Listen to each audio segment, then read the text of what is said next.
RK dental clinic గత 25 సంవత్సరాల నుండి దంత వైద్య రంగంలో అపార అనుభవం గడించిన డాక్టర్ ఏ రాజ్ కుమార్ రెడ్డి గారు పీడీఎస్ డెంటల్ సర్జన్ గారి ఆధ్వర్యంలో ఆర్కే దంత వైద్యశాల నందు అత్యాధునిక పరికరాలతో అత్యుత్తమమైన వైద్య సేవలు అందించబడుచున్నవి. మా ప్రత్యేకతలు ఎత్తు వంకర పళ్ళు సరిచేయుట, root canal treatment, dental implant, laser treatment, clips, composite చికిత్సలు, చిగుళ్లకు సంబంధించిన మరియు విరిగిన దవడ ఎముకలకు శస్త్రచికిత్సలు చేయబడును. అన్ని రకముల దంత వైద్య సేవలు అందించబడును.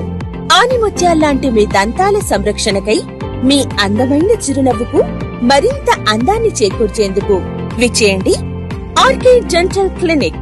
Shop number 19/417, first floor, Balaji complex, B new mobiles పైన, మున్సిపల్ స్కూల్ ఎదురుగా, ఆదోని. Contact phone 08512 251 525, cell 739600 3394.